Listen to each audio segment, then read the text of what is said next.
Well, it is great to be back at the Morgan Library for the final event in our series. And I have to say, one of the joys of being in this incredible room with all of these books is you really feel the richness of human culture and the power of the imagination, which connects to our conversation this evening. We're calling this series Becoming Human, an Elusive Pursuit.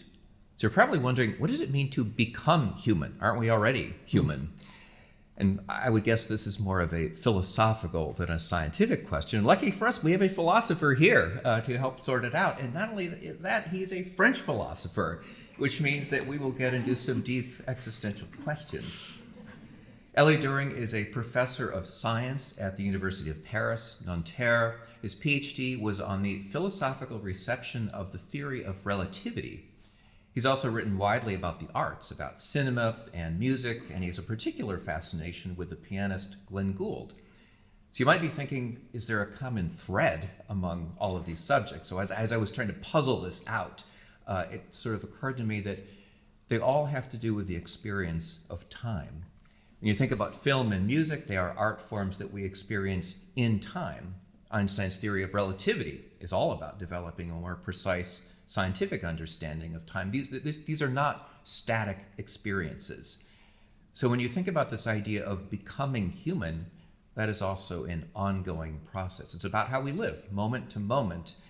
And this relates to our sense of who we are, of our personal identity, and also how we should live. There's an ethical component to all of this. At least that's my take on what you do. I don't know, did I get that sort of right? Perfect, if I may say. Okay. So it's my great pleasure to welcome Elie During from Paris. He has come all the way to New York. It's great to have you here. Thank you. It's great to be here. Thank you. So I want to start with just a personal question. Why did you become a philosopher? Okay. I guess for the wrong reasons. There's no good reasons to become a philosopher. I mean, it's always based on conjunctural occasions. In my case, well, I'll go quickly. I was better at it than most of the other disciplines. I did good in math and history and literature, but for some reason, philosophy was natural. It came naturally to me. So that's the wrong reason to do anything. It's not because you're good at it that you should do it. You could be good at, lying, and you shouldn't lie. But more importantly, I guess, my primary interest, and it's still the case today, was into metaphysics. So this is a spooky word. It doesn't mean necessarily anything occult or even religious. Metaphysics is about what are the basic structures which allow us to think about reality. External reality, also our own self. So that's a small subject to understand reality. Yeah, well, and the basic categories and frameworks that allow us to make sense of how things hang together. And also this last reason I want to mention for embracing philosophy as a career, which is a strange idea really, is I had the feeling that it somehow resonated with a very powerful drive within me. Now I'm getting personal here. I was a very imaginative child. I wrote comic books. I wanted to be a filmmaker for a long time before I encountered philosophy. And there is something similar in the philosophical drive is also about imagining how more interesting the world could be than what is usually taken for granted.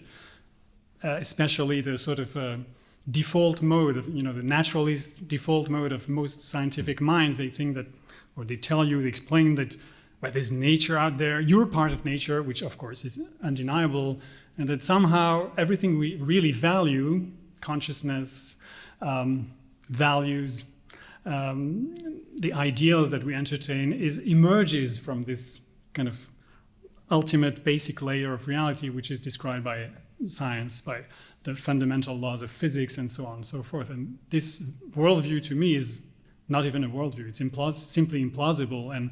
And so metaphysics is about trying and using your imagination and reason and to sort of formalize different ways the world could actually be, different descriptions. And so the big question, of course, is how ultimately, how do you reconcile this with what science has to say? Right. So philosophy in an academic sense has these very sort of specific and often arcane subjects that they talk about. There is the grand tradition of philosophy that asks the big questions. Why are we here? Is there a deeper meaning in life? What are the big questions for you? The big questions, well, you just mentioned one of them is why are we here? So what is the purpose, the meaning in the sense of what are you trying to achieve? Is there a goal? Is there a purpose to this situation? Then there is the other question, which is what is really real? What is ultimately real about the world? I mentioned the scientific view, the kind of default mode of atoms and molecules forming and gathering to build up this scene of which we are a part, we're actively involved in. And so the question being, is this ultimate layer the ultimate reality, or are there other ways of framing this, other dimensions? And then there's the ultimate question is, who are we? In the picture, not only how do we fit in the picture, but what are we? What is our reality? So that's the one that I want to drill down in right now. So who are we? And so there are lots of ways to think about that. Sort of this sense of personal identity. I think I have a sense of myself, of my own identity. The Buddhists say that the self is an illusion. I think if you talk to cognitive scientists, they would say that the construction of the self is it's some, configuration of neurons and synaptic connections and all of that. How do you understand who we are? Well, you're asking me for an answer to the question. I want to insist a little bit on the question itself. Okay. Why are we raising? Why are we so interested in not only in who we are, who are we as a kind of a psychological being or biographical being, having this and that experience, past experience, and a kind of social identity and relation to ourselves. Beyond this, the question that really asks about the reality, the true reality of ourself, I think is ultimately motivated by the clear realization that we're finite, in the sense that there is death. At the end of the line, when you're talking about human existence, embodied existence, there is this event of death, your mortality, your finitude. And there's different ways of dealing with this. You mentioned some of them. The Buddhist idea that you should achieve a level of realization where your own self is manifested to yourself as an illusion, which always sounded to me very paradoxical. So how can you be convinced, intimately convinced, that you are an illusion, that this notion of the self that you're clinging to is ultimately an illusion, something that separates you. You don't believe that, do you? I don't. It's even more than I don't. I can't. It's like I feel that there's something utterly not only paradoxical, but something ineffable, unthinkable in this idea that we could develop a sense of our own unreality, ultimate unreality. I think we can entertain the idea on a speculative level, and the Buddhists go farther than that, because they are actually practical exercise to develop a sense of our own reality through basically practices of detachment. You try to distance yourself from the attachments, worldly attachments, but also from your attachment to what you take to be your own good, your own interests, and whatever you value as, egoistically as being yours or being in your own interest. So you detach yourself from all this, and ultimately the idea is that there's this like point on the horizon where you would achieve a real intimate conviction that you're not separate from the absolute. And I can make sense of this at a very abstract level, but I don't think this captures the sense of the reality of ourself. I think there's something to be said about the fact that we don't realize who we are, that we're unaware of the true reality of the self. But you're saying there's some deeper self there that we may not be exactly aware of? I think the real issue, and also philosophically it's always been on the table, is to realize that yes, there is a deeper meaning to the self, that the self is doesn't reduce to a string of more or less connected moments of experience, of biographical episode that punctuate our lives, that there is a sense of continuity. Something builds up, something substantial, if you want to use this metaphysical category, substance. And that this is the true reality of the self, not what you experience as the self, not the experience of it, but what actually builds up and grows and matures in some sense. So this is where maybe we're touching on the question of perfectibility or perfection. You just mentioned this metaphysical concept of substance. Right. What do you mean? Well, a substance as opposed to something accidental, transient, something that is doesn't survive or the present moment. So substance, in the sense that there's a temporal continuity, which is more than a kind of a logical relation or logical connection between things, but which actually has the same kind of consistency as any real thing, anything you want to call real. So the prototype we have in our minds of the real thing is the material object. Mm-hmm. When you think about the thing, you think about a bottle of water, a table. This is the immediate template that presents itself to your mind. And we tend to project this onto the mind. And as soon as you do that, which is what some philosophers have entertained in the past, trying to come up with a mechanistic view of the mind as a kind of more subtle, more refined, but ultimately material process of sorts, you end up in deep difficulties, because this is not what the mind is. It's not a substance in the way material objects endure.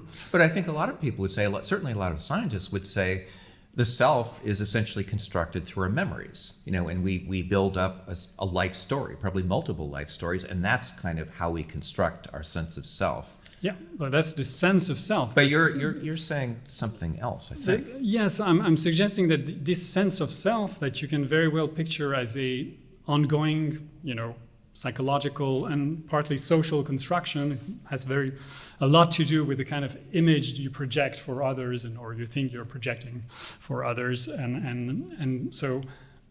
But this is the sense of self. I'm talking about the reality of the self, and so the idea is that there are pointers, there are cues in the actual lived experience of being someone, which suggests that there is something more than a string of, more or less disconnected experience. What is that more?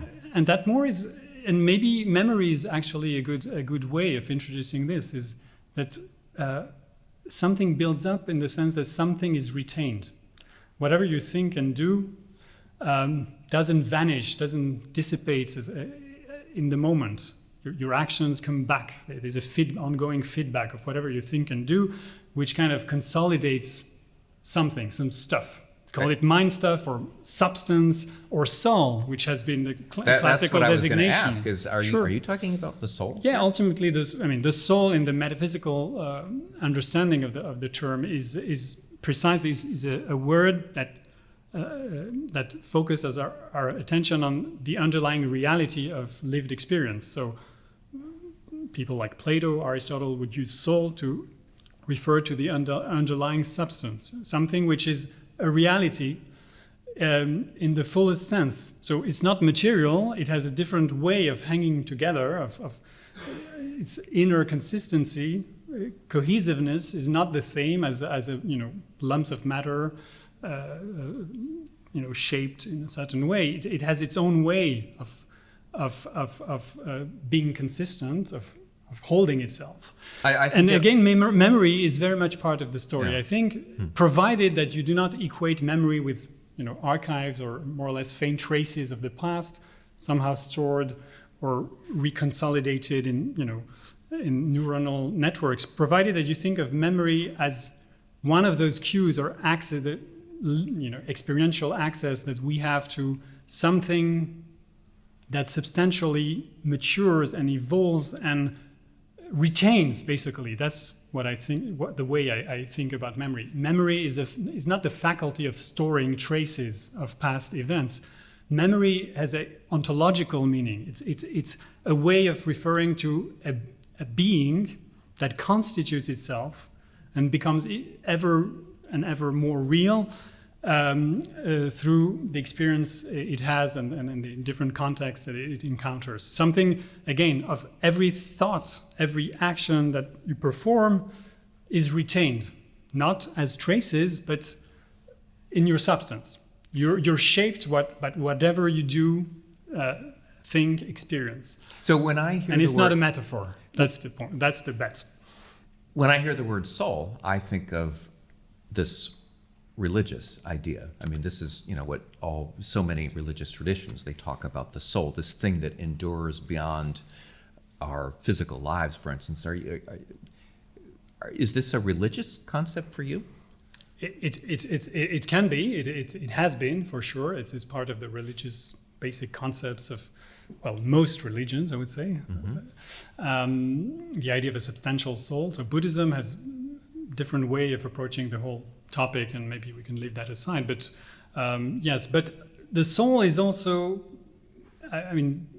even before you introduce a religious framework, to make sense of death, mortality, to think of the soul as possibly immortal or capable of surviving biological death in some sense, there is the idea that we need to account for selves as something more than biographical trajectories in space-time. Well, why? Why do we need that? What is inadequate about this other, maybe more materialistic view of the self? Well, there's different ways of approaching this. One way would be to confront the very naturalist, materialist, reductionist framework, which describes everything in terms of material configurations, including neuronal configurations, and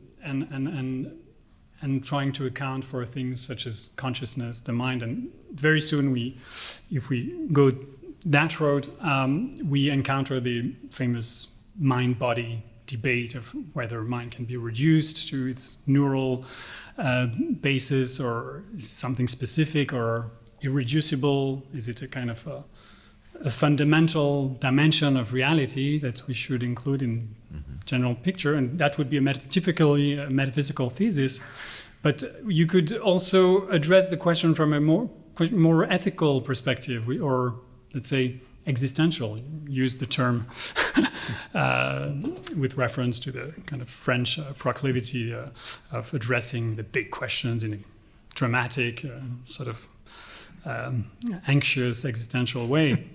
But the basic existential question, to come back to this, is death. So the soul is a way to make sense of our mortality that opens a perspective, opens a door for a certain idea of survival. Immortality is a more ambitious claim, and it has been made by different people, including those I mentioned, Plato, Aristotle. They have a point that the soul, because it's not a material substance, it's a form of cohesiveness, of unity or simplicity at its core. When you scratch the surface and aim at what constitutes the essence of a being, a human being, you reach this level where it is a core that suggests that something substantial is possibly capable of surviving the destruction of the body. And Plato connected that with the notion of unity, simplicity. But it was not merely an abstract concept that you project onto reality. It was based on I would say, ethical sense that there is something within us which has an affinity with what he called the divine. Now, you may say that this is getting very religious indeed, but Plato was religious in his own way. But when he said the divine, what he meant was not a personal God. It was the higher level of reality, the most real aspects of human experience. And in his mind, it had something essential to do with what he called forms or ideas, which are the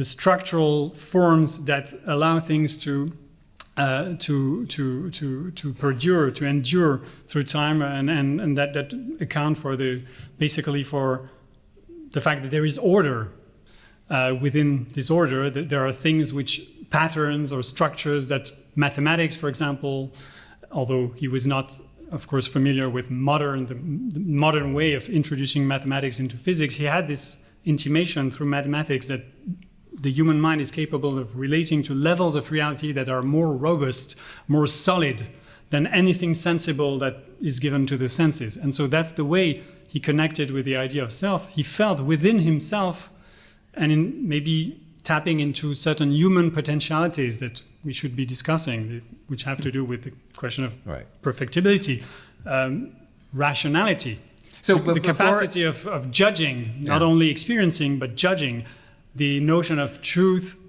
and error, the notion of good and evil. These capacities to him were essentially connected with the capacity of the mind to view itself and to refer to the world at a higher level of abstraction than what you immediately live, what is given to your senses in immediate experience. So I want to come back to that, but first of all, just on this question of, is this fundamentally a religious idea?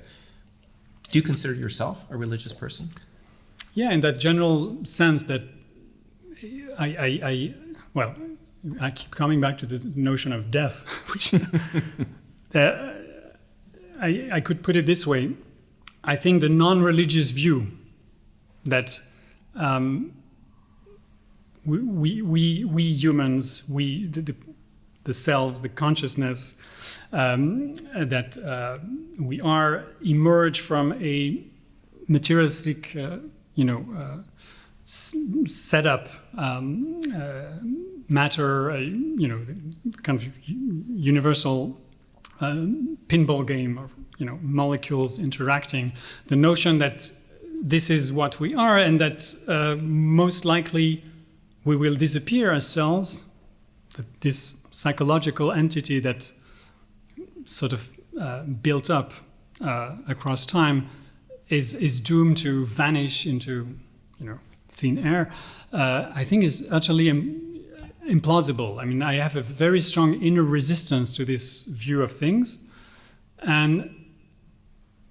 but my understanding is that in a more traditional religious sense, I mean, you don't subscribe to any particular Christianity or no. Judaism. I mean, it's not confessional, but I would start by saying this: that I subscribe to the notion that something substantial about ourselves extends beyond biological death. Yeah. So and then the additional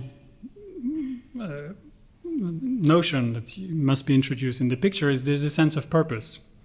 Okay, so if you want to call it God, you can use that word, but I don't think it's very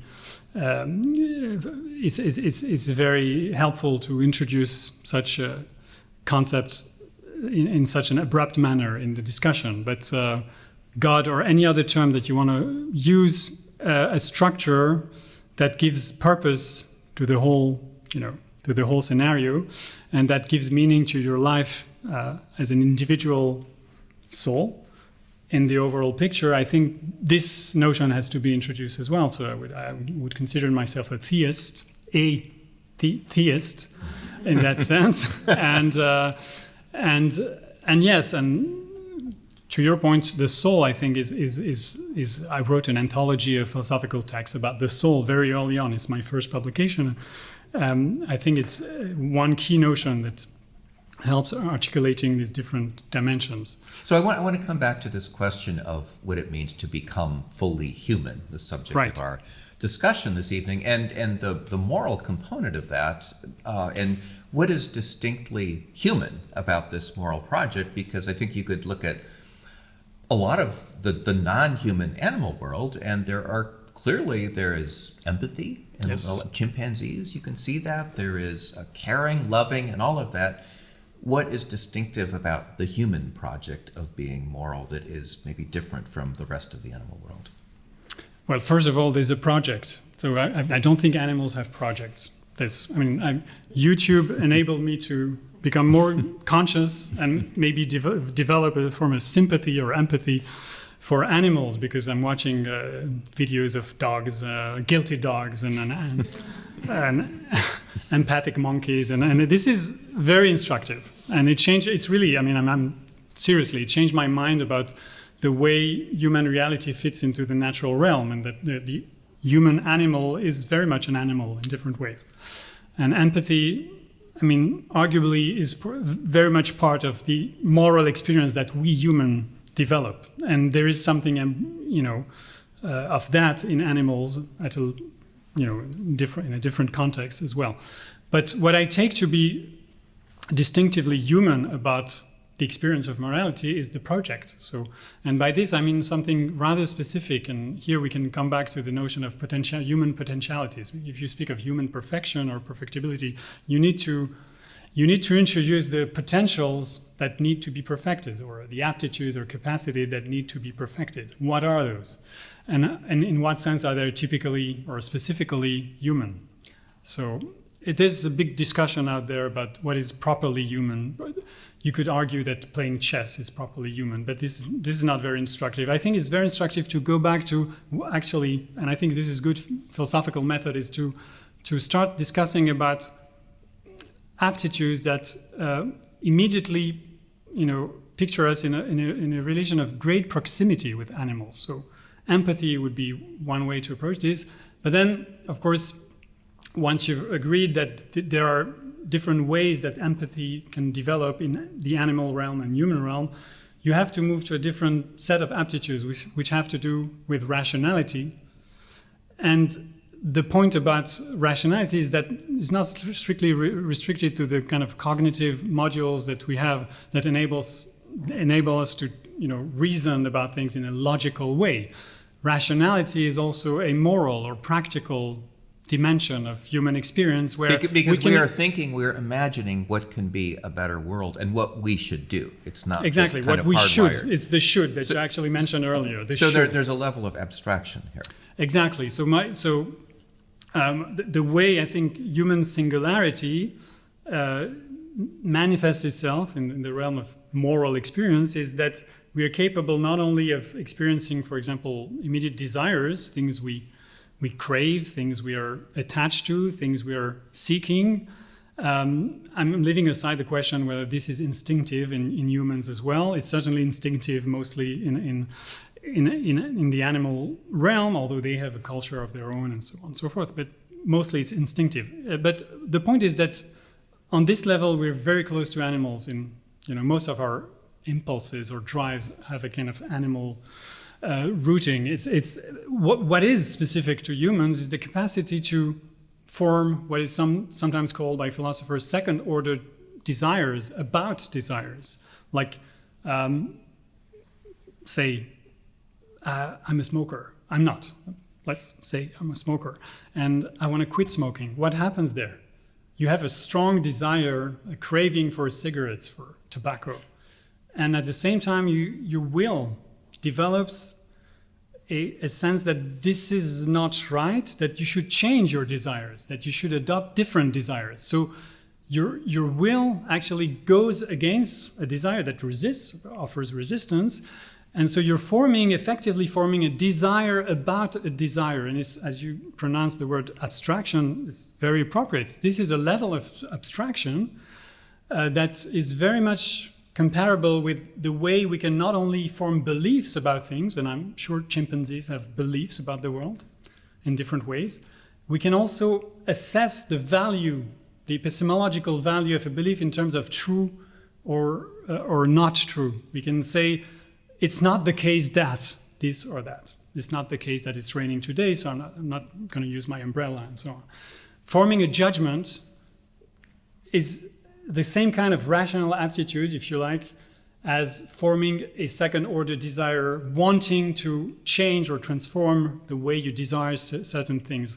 So good and bad, truth and false, manifest a capacity for abstraction. And then, of course, what is amazing, and this is probably related to the use of language in the human sphere, the way language has developed into this generative machine that is capable of introducing not only virtually infinite numbers of sentences that no one has uttered before, which is an amazing faculty, but also of layering the way we perceive and talk about things according to levels of abstraction and reflectivity. So the third level would be forming desires about the way we should change our desires. And this is the level where values or ideals are formed, which help us structure in a global way, the way we actually want to approach reality, we want to develop in certain ways. So there's a realm of values out there that help you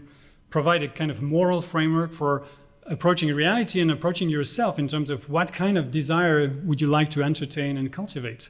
And this is a third level abstraction that I'm quite sure, I'm betting, that you don't find even a rudiment in the animal world, because the second level of abstraction is already is not very clear whether there's even the beginning of something like an access to truth and falsity and good and bad in the animal world. It's as simple as that. I have a very classical position on that matter. So if we can bring this down to a more practical Right. level, what does this mean in daily life? I mean, we are, okay, yes, as human beings, we have this capacity for rationality, for imagining what is a good life and Right. the ethical project at a personal level, day to day.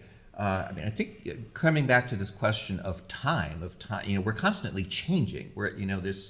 I think you could describe, lived experience as sort of this ongoing process of self-transformation in a way. How do you apply this ethical project at this practical lived level? You mean personally? Either personally or if you have suggestions for the rest of us here.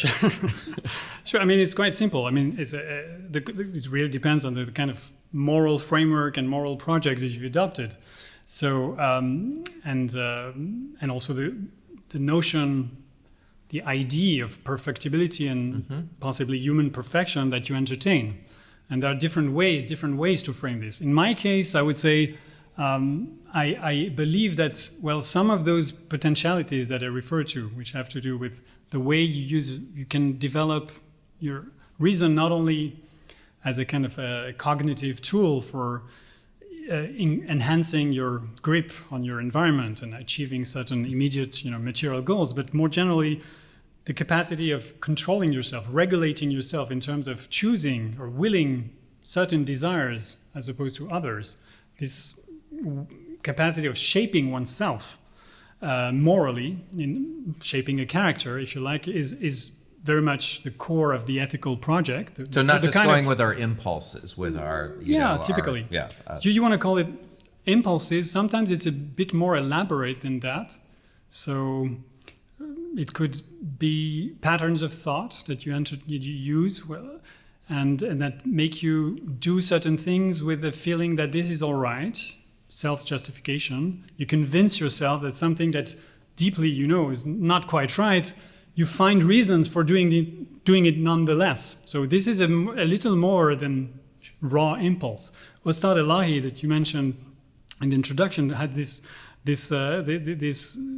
developed this notion of the imperious self, which is not exactly the Freudian id, not the reservoir of drives and impulses and the kind of animal part that we also have. It's a more elaborate form of a dimension of yourself. Maybe it's your anti-self in a way that develops and becomes more and more tangible the more you commit yourself to an ethical framework and try to shape a character. Something emerges which is both imperious, so there's a kind of impulsive nature to this thing, but it's also cunning, it's deceptive, it infiltrates your reason, provides self-justification for ultimately egoistic drives that you paint in a more rosy color and more, less harmful way.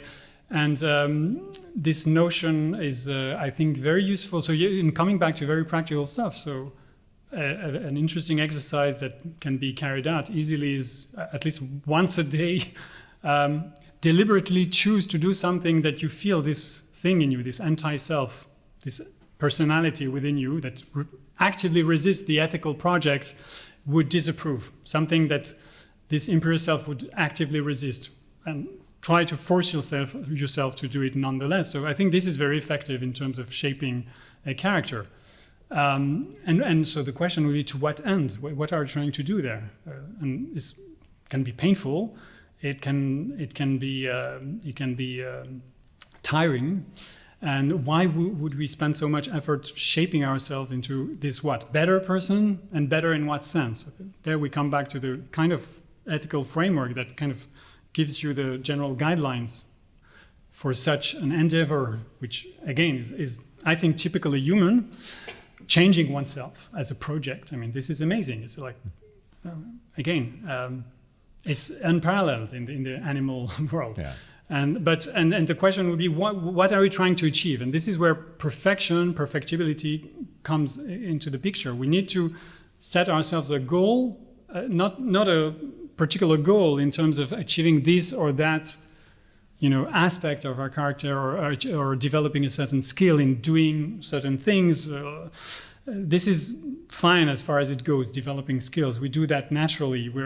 Social pressure makes us do this. We learn, we train ourselves, we learn languages, and then we write PhDs and stuff. But I'm talking about ethical skills. But even that is not enough, because why would we develop, for example, a skill that enables us to control our anger? Why shouldn't I express my anger as a kind of manifestation of my true self? If I'm an angry person, why not? So there you introduce considerations which maybe help you get a clearer sense of what is ultimately your ethical project. If I want to be someone that doesn't act out its anger spontaneously, that kind of moderates this particular passion in different ways, how does it contribute to a sense of a more perfect version of myself? And this is where philosophers and also religious people had different things to say, because it's very much dependent and premised upon certain general views you have of human nature, the connection of human nature with nature. I mean, material nature, the kind of organisms, animal organisms that we are. So it's also connected with the way you think of yourself in relation with the event of death. And I'm still, again, coming back to this. Not that I'm particularly anxious about this. I don't think I fear death in the kind of immediate sense of, the animal fear of, insecurity, but it's certainly a concern. So I want to introduce another idea, Yes. and tapping into your training as a philosopher of science. And I mentioned at the top that so much of what you work on, what you write about, is about time. And I sort of want to bring, this will relate to what what we're talking about here, and because it has to do with sort of the connection between science and philosophy, and there are big philosophical and scientific questions about what time is. I mean, I know physicists debate about this. I mean, does time even exist? Is this a law of physics? What is time in your view? It's a big question. The question is, how do we connect this with what we've been discussing before? So there's different way to answer these questions. Is time real, or is it just a relation of, say, succession, between events? What is real is events, and time is just a framework that we use to make sense of how they unfold in terms of being, before and after, and so on. And then there's present, future, past, which is a different matter, because it supposes a subject that is situated somewhere with a future lying ahead and the past in your back. And I don't want to go into that. I want to make a connection at a different level, which is the sense we have of being essentially in time as selves, as beings. The sense we have of, again, memory being somehow the past. You may go as far as saying, actually, Bergson went as far as saying that the past as such is, in a sense, co-existent. with the present. So it's not gone. It's very much part, because, and the way I understand it at an ethical level is that you're carrying with you essentially whatever you've thought and done and experienced is there with you. It has changed you, it has shaped you, and it's kind of and it can weigh on you in different ways and sometimes create, difficulties and complexes, as Freud would say, but it's very much part of what you are. So time, the way I approach the question of the reality of time, is it real? It's certainly real if you think about what is the most immediate experience you have of change. Change is the change that you experience within yourself is an accumulation of memories of things done or experienced in the past that kind of weighs against the present and builds up the sense of you being someone. I mean, when you're 5, you don't have that feeling. Yeah. You have a very, diffuse, very, very floating notion of what time is, generally. So you mentioned Bergson, Henri Yes. Bergson, and so this brings us to one of the most famous episodes of the last century, and even slightly more than that, sort of this clash between scientists and philosophers. So there's this famous episode in 1922. Einstein comes to Paris to give a talk on his theory of relativity, and Bergson is sitting in the audience. And at this time, Einstein is arguably the most famous scientist in the world. Bergson may be the most famous philosopher in the world. He was huge. Arguably. Yeah, at that time. So Einstein gives his talk. Now, it's in French, I know. His French is not perfect. People in the audience say, Bergson, what do you make of Einstein's his talk about relativity? And this became a debate about the nature of time, and it also became a debate about science and philosophy. So can you briefly explain what happened there? In a nutshell, because it's a rather intricate issue, and the two talked at cross purpose. They didn't understand each other, and it went both ways. It's not only Bergson's fault or Einstein's fault. It was a miscommunication of sorts.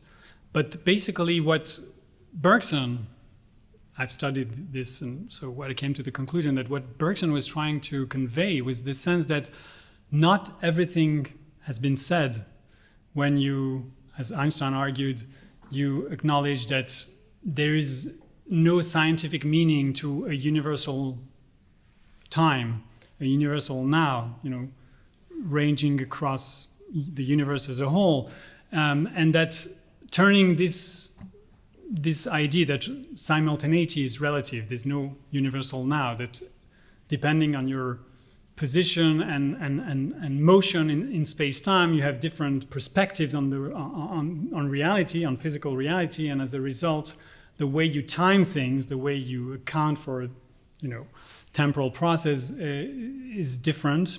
This notion cannot be immediately turned into a metaphysical thesis or a philosophical suggestion that Einstein made, which is that ultimately time is unreal, that everything coexists in a four-dimensional, ultimately mathematical configuration where you might say all events are laid out at once. This is what he wrote to the widow of one of his best friends, Rousseau, in a letter that is famous. He said, okay, so his friend was buried, and he sent this letter to the widow saying, I could not attend the funeral, but this is my thought about death. He said, we physicists, and by this he meant people doing, relativity physics, we don't believe that there is such a thing as time. The time, in a way, is unreal, is a subjective projection. We all coexist in eternity, in four-dimensional eternity, in space-time. And in that sense, our dear friend Besso is very much here, now. It's not in the past. He's not, and so he turned it into a nice, I don't know if this was effective in terms of bringing comfort to the widow, but he made it, and in different places you can see this kind of aspiration towards a timeless view of the universal cosmic order. He made this point repeatedly in different places. It's ultimately a philosophical, deep metaphysical sense of the unreality of process. And this bothered Bergson for philosophical reasons. And if you were going to go philosophical about this, you should unpack this and make sure this is consistent. Is this consistent with the way we experience ourselves as being here now, taken, caught up in the business of, shaping ourselves, experiencing the world, making sense of things. So Bergson and can we project ourselves into eternity, as Einstein suggested we should do, with the kind of Spinozist or Buddhist overtones, of course, of this. Yeah. So Bergson had this idea of duration. Yes. Which was a very different understanding of time. He had this specific word, duration, because he didn't want to use time, which is both a kind of classical, traditional, philosophical concept, and also the notion that physicists would use to make sense of how things unfold. So time for him was the traditional concept of time for him was a problem, because essentially it left out of the picture something essential about change, which is that things do not unfold in a piecemeal fashion, one state or one event after another, but that there is a sense of continuity. And this again comes back to memory. For him, the concept of duration, and this word he forcefully introduced to change our perspective on time, duration, the way he understood it, essentially incorporates the sense that everything past is retained and is somehow continues itself within the present. So it's not a linear juxtaposition or succession of moments or episodes. Time is not the logic of succession. Time is about change having a kind of built-in memory that allows the past to pursue its job, within the present. Was this just... This is a crazy idea in a sense. This is more than just our conventional understanding of memory, right? I mean, this is exactly. sort of a bigger idea. It's the bigger idea, but it's also in his view, it was also a way of accounting for the reality of the self, as I mentioned earlier, that if you don't include within the picture of what we call the self, the notion that it is an ongoing process that consolidates something across time, then you're gonna be dealing with something like an abstract, concept of the unity of consciousness or the unity of experience, the capacity we have of stringing together past memories into a kind of consistent, cohesive narrative. For him, there was something more essential. This was something real about the way change is also about the past accumulating and building up a kind of energetic field, which structures the way the self evolves, and so the notion of substantiality that we mentioned earlier in our discussion, that I said was dealt with in a rather abstract metaphysical, in a rather abstract way by people like Plato and Aristotle, saying that there's something essentially simple and unified, which has to do with the way reason or our mind is kind of similar to ideas or the kind of quasi-mathematical patterns within reality. This notion that this is ultimately what is real about the self, Bergson rejected in favor of a more processual, generally temporal view of the self as an ongoing project of self-making, self-transformation. Now, isn't one of the differences here between Einstein and Bergson? I mean, Einstein was trying to frame this whole discussion in science, in physics. I mean, he had this, this theory about space-time. Right. Wasn't Bergson doing something entirely different, saying that this notion of time and the self, or duration is what he would say, this is outside of science. This is something, we're talking about an entirely different dimension of being here. Do I have that right? Yeah, this is a common view of the situation, that there's things that philosophers are sort of entitled to talk about. We allow them to occupy that playground, and they can talk about meaning and about life and human experience. And then there's like the real stuff, more serious activity that is describing reality at the fundamental level using mathematics and physics. And this is not the way Bergson saw things. It didn't think in terms of separate fields of activity or knowledge. He wanted to come up with a kind of a unified view of how everything hangs together. And what he reproached Einstein for was not so much that he was purely or merely a scientist, not interested in the other issues. He was reproaching Einstein for coming up with a rather inconsistent metaphysics. He was reproaching him of not being as consistent as he could be when he suggested this like overall metaphysical framework, and he wanted him to be as rigorous as he was as a physicist. So, and Bergson's view was that we should come up with this overall scheme of things and an overall worldview that allows science and these other dimensions, not only philosophy but religion, ethics, to cohere and to come together, not as separate fields of speciality or activity, but as a part of a continuum of human experience. But of course, this supposes that you don't take science as the ultimate court of appeal, or whatever you want to call it, maybe. The ultimate perspective on what is real. On what is real, right. And not even in the modest sense that it only lays out the groundwork, like the basic layer upon which everything can build up. This notion that reality is multi-layer in the sense that there is fundamental reality and then things emerging at different levels is also something that Bergson would not accept, because, for instance, he had sort of panpsychist proclivities, and he was interested in the notion that consciousness it doesn't reduce to what we experience as human selves, human beings, as being our consciousness, that it could actually more generally be distributed across those different layers of reality, including, why not, certain states of matter itself. So he was very open-minded about the fact that consciousness is not a defining trait or characteristic of the self, of the human self. That is, in fact, a more general property of everything that is subject to change, basically, has consciousness in the minimal sense that something of the past is retained.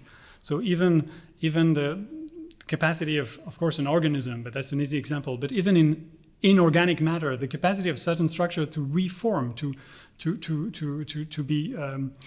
be produced anew after you've destroyed everything, to him was this manifestation that there is some kind of inherent memory within the cosmic order, that this is not entirely disconnected from what we experience as the faculty of memory. So anyways. So I want to introduce another idea, another experience, music. So I've mentioned at the top that you're fascinated by Glenn Gould, among others, yeah. Among others, but you've written about him. This brilliant mid-20th century pianist, most famous for his interpretation of J.S. Bach, the Goldberg variations. Also this very eccentric person. And I know that you have just started to learn to play piano yourself. Yes, it's been 2 years. So why are you so interested in music? In music, generally. There are biographical elements that I don't need to go into. I was raised in a very musical, highly musical context, atmosphere. Music was there all the time because my father was both a musician and a musicologist. But then my own interest in certain varieties of musical experience, I think, have to do. So you mentioned Glenn Gould. Let me follow that thread. My interest in music, essentially, my most intense, music for dancing and for entertainment is one thing, or just easy listening while you're working on a paper. I'm leaving this aside. The intense engagement, commitment with music, including the fact that I started learning the piano at 50, it has to do with the sense that in musical experience there's this distinctive experience of time that has to do with, let me put it this way, the capacity of the mind to split across different dimensions of temporal experience and experience things in, you might say, a bidimensional way. So typically, let me give you a very simple example. intensively practicing Bach, which is my repertoire is exclusively constituted by preludes. I'm very modest. I'm starting with the preludes. The fugues will come later by Bach. Why is that? Because Bach, the counterpoint, technique of composition, typically involves moments where a musical, say, melodic or even rhythmic patterns is reproduced, not only across time, like, coming back and being re-identified and modulated, but at the same time, in the present moment, you could have this wonderful sense of the same pattern being played at two different speed. In the lower register, in the higher register, one playing at twice the speed of the other, and you hear those, this is part of the canon form, these moments of sheer polyphony where the same thing is identified at two different levels, I think strongly resonate. Well, it's typically an ecstatic moment, and Gould has interesting things to say about this sort of inhuman apprehension of time, of the scales of time, folded within each other, the capacity of the mind to distribute itself across these different levels, I think strongly resonates for me with a, you may call this ecstatic in a sense, but more deeply, I would say, beyond the sheer intensity of the experience and the sheer the joy that it provides is it resonates on a different level with the sense that we human beings, and I'm coming back to this notion of human perfectibility, are essentially bidimensional, not only because we are body and soul, but also more generally because we can actually project ourselves on different levels of meaning at the same time. So we could be going on, attending business as usual and have at the back of our minds the sense that this is one aspect of the story, but that there are other issues going on at a deeper level, personal level, or at a further distance. This notion that I'm not here to simply, converse with my friends or with. But I have to say, this is a very intellectual understanding. Is it? Of music, yes. Of music, certainly. Of music, no, yeah, of music, sure. yes. As a felt experience, I mean, my sense is you have this deep emotional connection to music. No. I mean, what does music do for you that maybe nothing else does? No, I was trying to give you an honest answer. Music is highly entertaining for me. It's very pleasant, and I'm musical in that sense. I mean, it's. So I don't know what about the human animal. You talked about it as an ecstatic experience. Yeah, but I'm standing. I don't want to relinquish this notion that ecstasy for me is not merely an intensification of experience or an opening of the mind or onto. Different planes of experience. To me, it's you may sound abstract, but it has everything to do with the capacity of the mind to split again, or to sense that different levels of apprehension, different levels of reality coexist, and that you can train yourself in different ways. But musical listening and training enables you to intensify this sense that things unfold in parallel on different levels. It may sound very abstract, but I think ultimately for me, this is the most intense access I have to music, is the feeling that, well, yes, it opens different dimensions, but not necessarily, in the sense that you would, certain visions, certain emotions, or would develop within you. But it's more that these different dimensions, they're like virtually present. It's only about allowing things to play against each other in a different way, maybe a looser way, and getting a clearer sense that there are different layers of reality. That reality is not a kind of unified package, and that's, again, to come back to the ethical perspective. Ethical experience is about organizing your life on different levels, attending to things when they should be done and taken care of, while entertaining the thought that you're not here to, merely train as a philosopher, then teach and do your job, but that there's a job of becoming human that is very much, I would say, probably the ultimate issue, the ultimate concern.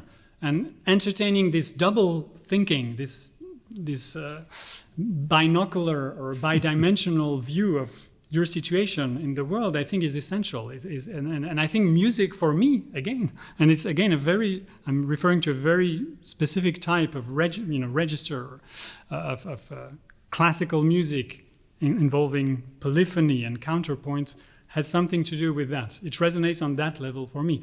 Now, of course, there are other possible experience of music which have to do with ecstasy in this other sense that I think you're probably referring to. Because we've talked before, Yes. and you have said that this is sort of the most ecstatic experiences you've had with music. For instance, listening to Bach is an experience of the sublime. Right, but what is the sublime, and how is it different from beauty? The sublime also involves this kind of double view. And the way Kant described the sublime, is one of the philosophers who actually provided a theory of the sublime in aesthetic experience. It's very simple. He says there's something that's so big, so overwhelming. I know you've been to Caspar Friedrich's exhibit at the Met. Just today, I went to see. I It's haven't amazing, seen it yet, the German romantic painter who is Right. just extraordinary. So I can relate to this, but the way Kant typically explained the phenomenon of being overwhelmed by sensory experience, something that is bigger than imagination can actually embrace, he's quite strong about it. He says you feel humiliated, and your sensible apparatus, your sensory equipment is unable to handle this. It's too much, too big, and terrifying in a sense. This is very much part of the experience. So when it's painted and framed, it's a bit different, but still, it kind of gives you an intimation of what would be an experience of the natural sublime landscape. But then Kant says, what is really sublime about the experience is not the sheer fact of being overwhelmed and kind of, subject to an overload of sensory stimulation. What is really sublime is the fact that in this process, a certain feeling of elation, of an ascending movement is triggered, which enables you to reconnect with your capacity of transcending nature, sensible nature. What sensible nature in those moments where you're overwhelmed actually triggers is the sense that you're more than a sensible being capable of experiencing things in a limited way. You can reconnect to your ideal destination or vocation as a moral being. This is the way Kant, I'm just rephrasing Kant's analysis of the sublime, which I think is very perceptive. There is something in the sublime which is not just about excitement, intensification of experience through overstimulation. It's also about at some point, you could say giving up, and surrendering and allowing something else to unfold, which is the sense that you're part of the scene, you're overwhelmed by it, but something within you is greater than any limited natural landscape, as sublime as it is. I think this is a quite powerful way of redefining the sublime as a moral, potentially moral or spiritual experience. So there's one last idea that we're running short of time here, but I feel like we need to talk about this. We're talking about the quest for human perfectibility. Yes. And we have a lot of new technology, AI. We have people like Ray Kurzweil, this techno-utopian who thinks that this merging of machine and human, somehow combining the organic and the inorganic together, will create a more perfect human being. What do you think of that? Well, it raises the question which we've barely addressed, but it was very much between the lines of our discussion, is what do we mean by human perfection? Are there different skills or character traits, aptitudes, potentialities that need to be perfected, and how, and to what extent can we actually perfect them and achieve a sense of fulfillment in these different direction. So Kurzweil and other transhumanists basically have, I think, a rather well-determined, but ultimately rather limited sense of what would be the human skills that we can develop. So there are cognitive skills that I'm sure AI will help. It's already helping us a lot. I mean, can help us translate text. The first draft is often much better than what a professional translator would produce. I'm ashamed to say this is a fact. And there are different other types of skills that maybe you can't imagine yet that will, I think, benefit from a kind of human/machine interaction. I'm not talking about cyborgs, but something a more intense confrontation between human and machine. But as far as moral perfectibility is concerned, I don't see the beginning of an effective use of AI to develop, for example, a better sense of how we could possibly control or regulate certain desires based on a project that we may have of ethical perfectioning or self-perfectioning. What AI can provide, but it's already the case, is a kind of maybe something that regulates your emotions or allows you to have kind of an ongoing feedback about what you're actually experiencing in terms of emotions. But as far as your rational project, which is to control certain emotions or to regulate them according to certain ideals that you set for yourself, I don't see how AI could contribute to this, because this is ultimately a matter of how you orient your existence according to a certain set of values and ideals. So yes, I mean, it can help you in the sense that medicine helps you maintain a level of health and security in life and keeps you functional. But besides that, I mean, maybe you have suggestions as to how AI could benefit a moral project of self-fulfillment. I'm not sure how this could be the case, but I'm open to any help that machines or non-humans can provide, of course. I think that's a perfect segue to turning it to our audience here, because maybe some people will make the case for AI and how this will make us better people. So anyway, we have some time for questions or comments. We've put a lot of ideas out there on the table.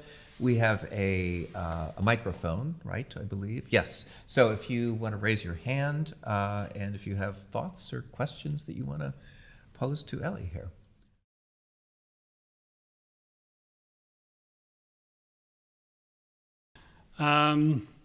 One thing I can say, I mean, there's many things I could say. So yeah, I wrote a fiction piece, actually, a short story about Glenn Gould's last concert. What is special about him is he, at some point in his life, it was the peak of his career, he decided to stop performing in public. That's one thing. And there are very good reasons, moral reasons for that. It's basically the way he perceived the whole business of playing in front of an audience for him was morally corrupt, because it implied cultivating certain effects, rhetorical effects, and impressing people, and he didn't like that for, I think, essentially moral reasons. I'm not saying this should be like our ideal, and it would be a shame if public performances were abolished because, on moral grounds. But this is one thing, and also, and I'll keep to that, is the way he, as a result, invested the studio setting, the studio setup, in order to produce, albums which involve a lot of, production and montage in a way, splicing up sometimes up to 20 different takes of a 1.5 minute prelude to come up with the ideal version. So this I find absolutely fascinating, because we're used to that in rap music or rock and roll, but for classical music he went very far in that direction of providing something that is entirely artificial, like this composition made of different bits and moments of musical experience that put together will give you the sense that this is the kind of prototype or the ideal version that you would like to hear. I'm not implying that his versions are the best. certainly you could argue that Richter has, even better interpretations of Bach and so on. And I don't want to go into this, but he had a very, I think, bold philosophical claim, I think, that the ideal form of a musical work, such as again a prelude by Bach or the Goldberg variation, was largely independent from its material instantiation in a performance, in a moment of lived experience.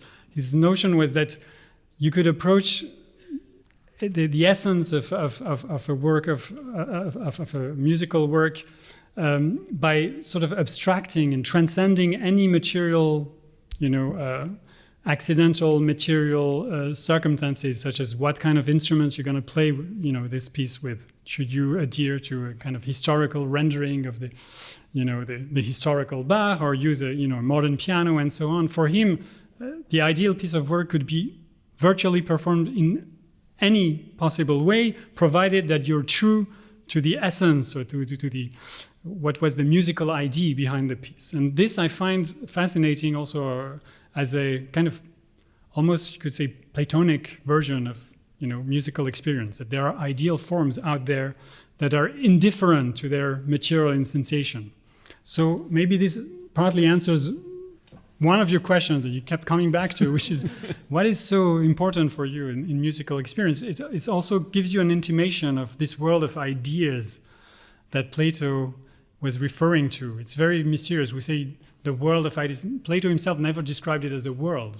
But certainly there are ideas which are more real than reality as we take it to be.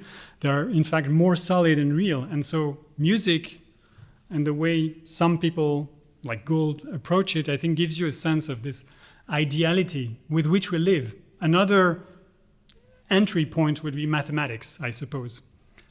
And of course, many people draw parallels between music and mathematics. For obvious reasons, but yes. So, and I would say the bet when it comes to morality, human perfectibility, the wager is we should view this business of shaping ourselves, achieving an ideal or, say, better version of ourselves, should be handled in a way that gives you access to levels of yourselves or dimensions of yourself that are as solid and real as those ideas in either music or mathematics. I think that is very much what Plato had in mind when he said the soul, as such, has an inherent affinity with those ideals or forms that mathematics handles, which is a strange thing to say, but he could feel within himself, based on these rational capacities that we discussed, capacity of self-reflection, that there's something there that is not necessarily abstract, because it's very tangible when you try to approach it in your life, in your experience, be it musical, ethical, mathematical. I have limited experience of mathematical ideas and forms, but the little that I know about it it gives you a sense of you're hitting upon something really hard there, a mathematical theorem. And the wager would be in the realm of ethics and self-realization, there are also patterns, configurations, things about yourself, aspects of yourself, and you could call them laws of self-development that are not a matter of interpretation. There are things that you can do to yourself that will result in certain typical and recurrent patterns of behavior and thought that will alter you, transform you in a way that is either good or bad, but in a very real and tangible sense. So that I think this is also part of the discussion, is how is this only a matter of projecting ideal versions of ourselves according to our own tastes or ideological framework, or is there some underlying reality that sort of abides by either causal laws, if you want to approach it this way, or an order, an underlying order that is as structured as the realm of mathematics or musical forms.